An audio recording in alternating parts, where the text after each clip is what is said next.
Pastaruoju metu diskusijose su darbdaviais dažnai girdime keliamą klausimą dėl kvalifikuotų darbuotojų, gerų specialistų stokos ir klausimą, kaip darbo birža gali padėti verslui šioje situacijoje. Taigi, neatsitiktinai šiais metais didelį dėmesį skiriam profesiniam, bedarbiui ir darbuotojų mokymui, kvalifikacijas kėlimui, siūlant įgyti paklausias profesijas ir darbo rinkos poreikius atitinkančias profesijas.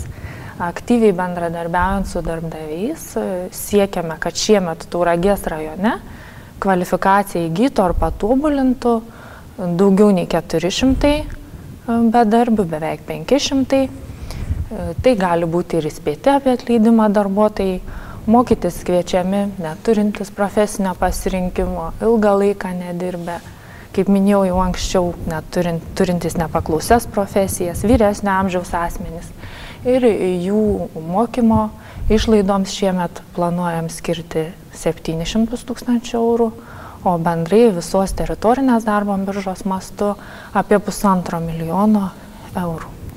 Kaip vieną tokį išskirtinį norėčiau paminėti projektą nekvalifikuotų asmenų kompetencijų didinimas, kuris siekia padėti nekvalifikuotiems, neturintiems jokios kvalifikacijos asmenims, padidinti jų motyvaciją, padėti įgyti profesiją ir po profesinio mokymo įtvirtinti darbo įgūdžius darbo vietoje ir taip integruotis ir įsitvirtinti darbo rinkoje.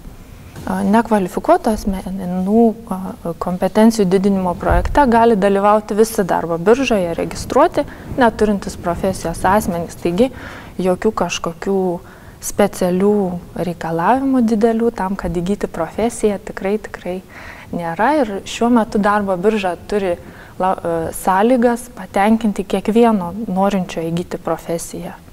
Darbdaviai aktyviai dalyvauja įgyvendinant profesinį mokymą. Su darbdaviais yra pasirašomos trišalios mokymo ir įdarbinimo sutartis, kuriomis darbo birža įsipareigoja kompensuoti mokymo, kelionės, apgyvendinimo išlaidas. Darbdavys įsipareigoja įdarbinti bedarbį į sutartyje nurodytą darbo vietą, reiškia pagal įgytą to žmogaus profesiją, žmogus įsipareigoja mokytis, įgyti profesiją ir tuos 6 mėnesius dirbti.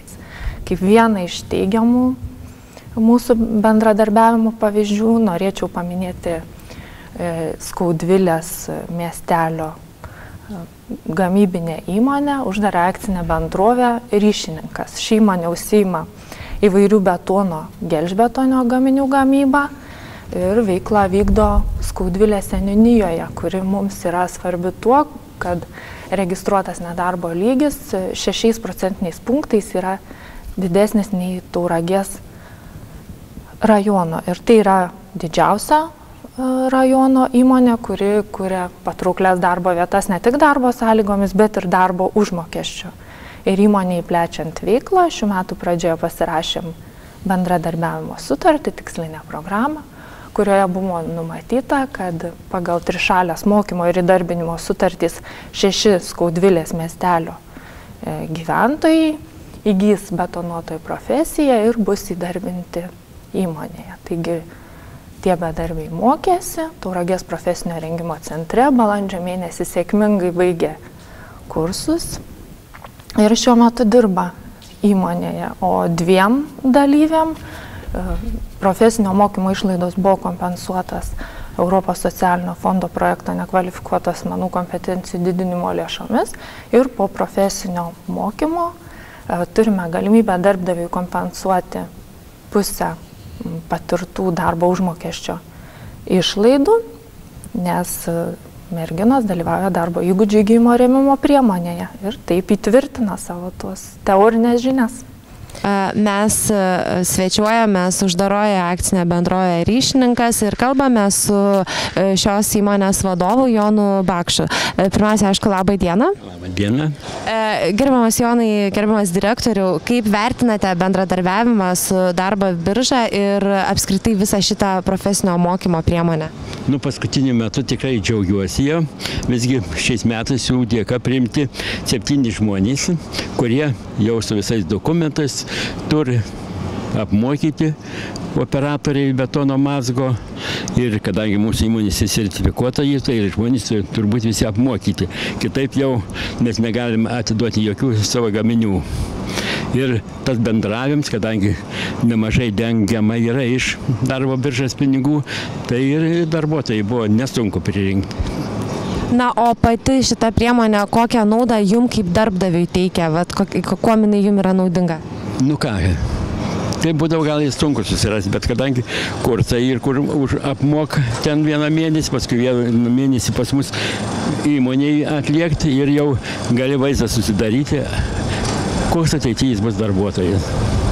Ir kokiamis finansavimo galimybėmis jūsų įmonei dar teko pasinaudoti, jeigu teko? Nu, anksčiau neteko.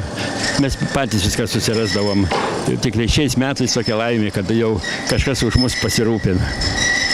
Ar turite planų susijusių, dar kažkokių planų susijusių su darbo biržos visokiais finansuojamais projektais, kurių tikrai darbo birža vykdo nemažai?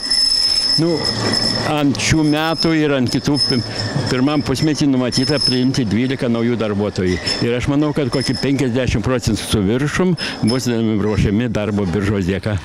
O jūs kaip įmonės direktorius, ar patartumėt ir kitiem įmonių vadovam bendradarbiauti su darbo birža, dalyvauti projektuose iš savo patirties tokios? Aš tik savo sakau, visgi galite laisvai pasinaudoti ir naudinga, pabandykite. Mes šiuo metu esame uždaroje akcinė bendrovė Ryšininkas Skaudvilėje ir kalbame su šios įmonės darbuotoja Violeta. Tai Violeta, pirmiausia, aišku, labą dieną ir noriu jūsų paklausti, kaip ilgai teko ieškotis darbo? Iš pradžių dirbom Lignesoje, paskui užsidarė tą Lignesą, paskui vėl darbą neturėjom, išvažiavom į Angliją, dirbom Anglijoje, paskui grįžom ir nebuvo darbo, paskui stojom į darbo biržą. Darbo birža pasiūlė, kad yra tokia įmonė ir jom kursus ir gavom darbą. Darbo birža pasiūlė, o galbūt konkrečiai galite pasakyti, kas paskatino, ar nesuabejojot, ar ilgai teko galvoti, ar ilgai darbo biržai teko įkalbinėti, kad surizikuoti? Iš karto sutikom. Iš karto, ja. Kai pasiūlė, iš karto ir sutikom. O kaip šiuo metu sekasi, kaip jaučiatės įmonėje? Iš pradžių tai, kol išmokom, tai buvo sunkiau, dabar pripratom smagu, dirbam ir tiek. Pati praėjus mokymus, pati gavus darbą, sakykime, bendradarbiaudamas su darbo birža, savo patirtim vadovaujantis, patartumėt ir kitam nebijoti, surizikuoti ir gauti darbą? Tikrai taip, patarčiau, nes esam patenkinti tikrai ir darbas netoli namų, labai patenkinti. Ir algos išmokamas laiko viskas. Mes kalbame su dar viena šitos įmonės darbuotoja, Andžela. Tai Andžela, aišku, pirmiausiai vėlgi noriu jūsų paklausti, kiek laiko ieškojo darbo? Na, kažkur gal kokius 2 metus buvau be darbo. Paskui birža pasiūlė. Na ir kas paskatino jūs įsigyti betonuotojo profesiją, nes tokia kaip ir nelabai atrodo moteriška, ar ne? Nu taip, iš tikrųjų ne moteriška tokia specialybė, bet kadangi ieškojau darbo birža pasiūlė, susitikau su darbdaviu ir darbdavys, būtent vadovas pasakė, jeigu turėčiau betonuotojos profesiją, priimtų mane dirbti. Nu tai ir išvažiavome mokytis, Tauragės tą profesinę tą mokyklą, įsigijome tą specialybę, buvo sudaryta trišalė sutartis ir iškart pabaigę kursus, įsidarbinome ir sėkmingai dirbame. Na ir kaip šiuo metu jums sekasi, kaip darbai? Sekasi puikiai, labai patenkinti. O sakykit, ar patartumėt kitam, kuris galbūt dabar šiuo metu galvoja, ką daryti, ar sutikti ar nesutikti, ar keisti tą profesiją, ar mokytis, ar patartumėt dalyvauti šioje programoje? Tikrai, visiems patarčiau nebijoti keisti profesiją, mokytis ir sėkmingai susirasti darbų naujų.